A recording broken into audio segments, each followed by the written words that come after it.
Welcome!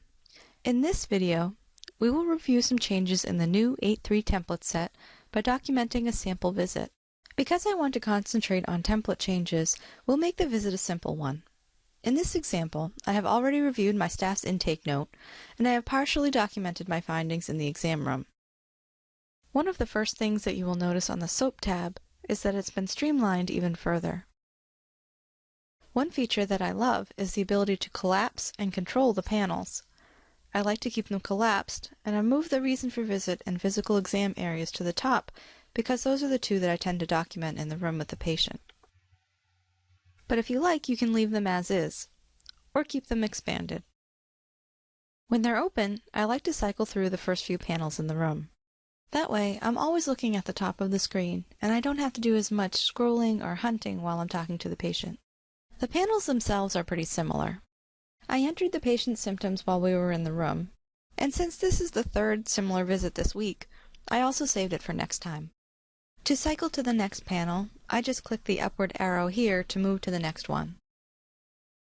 My nurse did her usual ROS review, so I'm going to add a few details here and cycle to the next.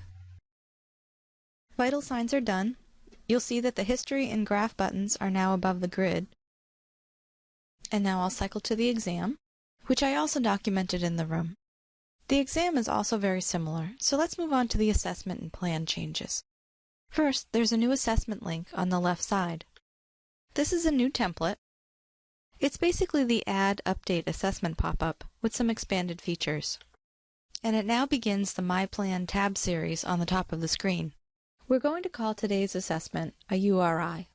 Now, I probably should have this in my favorites, but I don't, so I'll search for it and select it. Once I've chosen an assessment, I can enter further detail and add it to a list. Then I click Add or Update. Then onto My Plan, I'll use my order set for this assessment.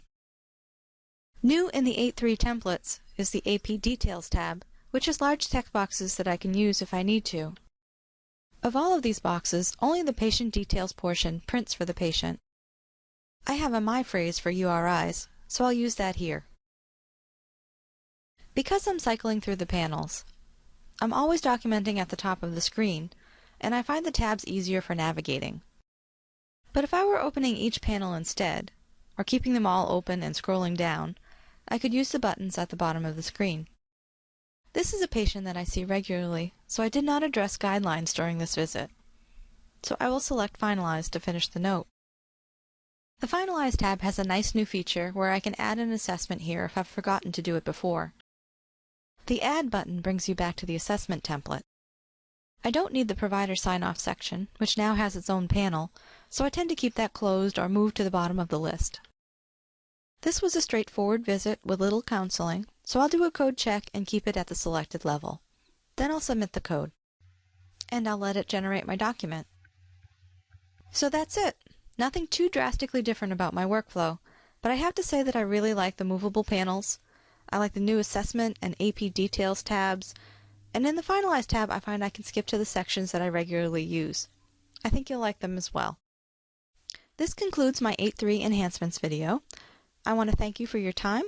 Have a great day.